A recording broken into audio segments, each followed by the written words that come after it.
PM. किसान योजनेचा 22वा हप्ता कधी आणि किती वाजता येणार? तर आत्तापर्यंत 21 हप्त्यांद्वारे 4.9 लाख कोटींपेक्षा जास्त रक्कम पात्र शेतकरी कुटुंबाच्या खात्यात जमा करण्यात आलेली आहे. आता पी.एम. किसानचा 22वा हप्ता पात्र लाभार्थ्यांना 13 मार्च 2026 रोजी सायंकाळी 5 वाजता आसाम येथून वितरित करण्यास संमती दिली आहे.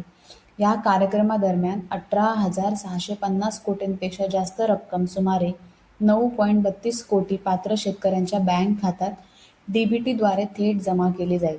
म्हणजे 13 मार्च 2026ला संध्याकाळी 5 वाजता शेतकऱ्यांच्या खात्यामध्ये पी.एम. किसानचा 22वा हप्ता आहे तो जमा होणार आहे. ज्यांच्यासाठी हा व्हिडिओ महत्त्वाचा आहे त्यांच्यासोबत तुम्ही शेअर करू शकता.